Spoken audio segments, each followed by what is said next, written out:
यहाँ पर मैंने आपने देखा होगा कि नेफे का मार्जिन नहीं लिया। वो इसीलिए नहीं लिया था कि हमने इसको फ्रंट से छोटा और बैक से लॉन्ग रखना है।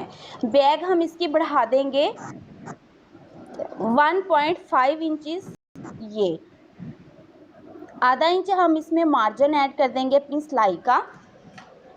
अब हमने इस और इस निशान को मिला देना है आपस में इस तरह से, ये देखें, ठीक है। और इनकी हमने फ्रंट बैक की कटिंग सेम करनी है, 2 इंच बढ़ा के नहीं करनी। जो पैंट ट्राउज़र की प्रॉपर कटिंग है वो भी मैं इंशाल्लाह आपको नेक्स्ट वीडियो में लाजमी सिखाऊंगी। ये ट्राउज़र मैं उन बंदियों के लिए बना रही हूँ जिनको पैंट ट्राउज़र की कटिंग मुश्किल लगती है, जो सीधे ट्राउज़र और पैंट ट्राउज़र की ही शेप में पहनना चाहती हैं, तो वो ये ट्राउज़र ट्राई करें कि ये भी ट्राउज़र बिल्कुल उसी शेप में बनता है जैसे कि पैंट ट्राउज़र आता है। अब इसकी हम कर लेंगे जी कटिंग। ये देखें, आपने यहाँ से 4 फोल्ड कपड़े को ही कटिंग करना है, ठीक है। यहाँ तक कटिंग कर लिया हमने। अब इस चीज़ की हमने कटिंग कर लेनी है। यहाँ से ये देखें जी, मैंने 1/2 इंच इसका मार्जिन छोड़ दिया सिलाई का, और इस तरह से हम इसकी कटिंग कर लेंगे।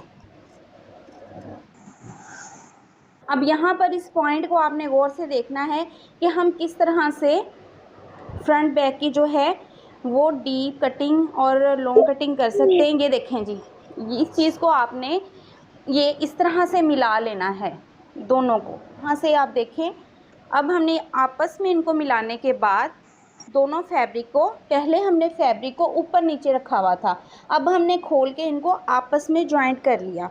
देखें जी, हमने 1.5 इंच अपना जो मार्जिन छोड़ा था वो मार्क कर लेना है, और मार्क करने के बाद यहाँ तक, ठीक है, ये देखें 2 फोल्ड कपड़ा पकड़ना है अपने, और यहाँ तक आपने कर देना है इसको सीधा। ये देखें जी, अब आप खुद देख सकते हैं कि इसकी फ्रंट बैक की जो है वो छोटी बड़ी कटिंग भी हो गई, साइड पे हमारे कोई जोड़ भी नहीं आया। अक्सर हमारे पास कपड़ा भी इतना सा होता है कि हम पैंट ट्राउज़र उसका नहीं बना सकते, और हम चाहते हैं कि हमारी प्रॉपर शेप भी पैंट ट्राउज़र वाली ही आए। तो आप इस मेथड से अपने ट्राउज़र को कटिंग करके मुझे कमेंट्स में आपने लाजमी बताना है कि किस तरह से आपका ट्राउज़र बना है और उसकी फ़िटिंग किस तरह से आई है, ठीक है जी। ये देखें, ये हो गई जी हमारी कटिंग। अब हमने इसका आसन जो है वो किस तरह से बनाना है। आपने क्या करना है, ये लॉन्ग वाली जो साइड हमने रखी है जी, ये जो बैक वाली, ये जो थोड़ी सी ऊपर को बढ़ी, आपने सबसे पहले यहाँ पर सिलाई लगा लेनी है। यहाँ पर सिलाई लगाने के बाद आपने खोल लेना है इसको इस तरह से, इस तरह से आपने खोल लेना सारे फैब्रिक को। और उसके बाद आपने क्या करना है कि अपने नेफे के अकॉर्डिंग जितना आपने नेफा फोल्ड करना है उतना फैब्रिक जो है एक्स्ट्रा अंदर को अटैच कर देना है। 1.5 इंच का हमारा इलास्टिक होता है चौड़ाई में, 1.25 इंच का भी कुछ लोग यूज़ करते हैं, 1.5 इंच का होता है। तो हमने 2 इंचेस का कपड़ा कट करना है और उसको सारे यहाँ पर राउंड में अपने ट्राउज़र के इस तरह से लगा लेना है। और उसकी फोल्डिंग करने के बाद हमने ये फ्रंट की जो हमारी सिलाई रहेगी उसको बंद कर लेना है। इस तरह से आपके झोल भी नहीं आएगा इस एरिए में, और बिल्कुल प्रॉपर शेप में आपका नेफा भी फोल्ड हो जाएगा।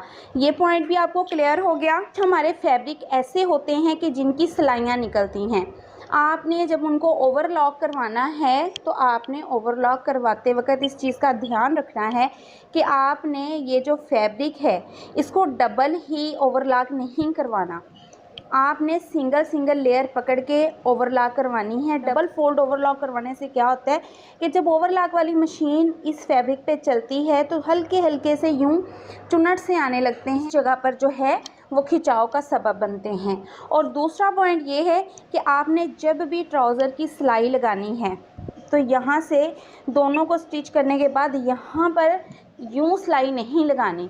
यूँ सिलाई लगाने से क्या होता है, यूँ जब हम इसको सीधा सिलाई करते हैं तो यहाँ जब बैठते उठते वक्त खींच पड़ती है, ये चीज़ फट जाती है। आपने क्या करना है, यहाँ से एक साइड स्टिच कर ली, यहाँ से दूसरी स्टिच कर ली, फिर आपने राउंड में यहाँ से सीना है। यहाँ से आपने सी लिया, यहाँ से थोड़ा थोड़ा कपड़ा छोड़ दिया करें सिलाई करते वक्त, फिर आपने इसको यहाँ से राउंड में स्टिच करना है। क्योंकि राउंड में स्टिच हुआ होगा और राउंड से तो खींच पड़ती ही नहीं, अक्सर बैठते उठते वक्त ऐसे ही खींच पड़ती है। ठीक है, इस चीज़ को भी आपने माइंड में रखना है। यहाँ से जो हमने ये वाली कटिंग इस तरफ को की है, ये क्यों की है, जब हम इस तरह से सिलाई लगाएंगे तो ये देखें जी, ये चीज़ हमारी इस चीज़ को बराबर कवर करेगी। ये थी जी आज की हमारी वीडियो, जिसमें मैंने हर टॉपिक को कवर करने की कोशिश की है ताकि मेरी बहनों के ट्राउज़र के मतलब जितने भी मसाइल हैं उनको हल करने की कोशिश करूँ। ये देखें जी, सिलाई होने के बाद ट्राउज़र की लुक जो है वो इस तरह से आई है। आप देख सकते हैं ये किसी भी पैंट ट्राउज़र से कम नहीं है इसकी लुक। आप बिल्कुल इसी मेथड के साथ अपने ट्राउज़र को स्टिच कीजिएगा और इसकी ये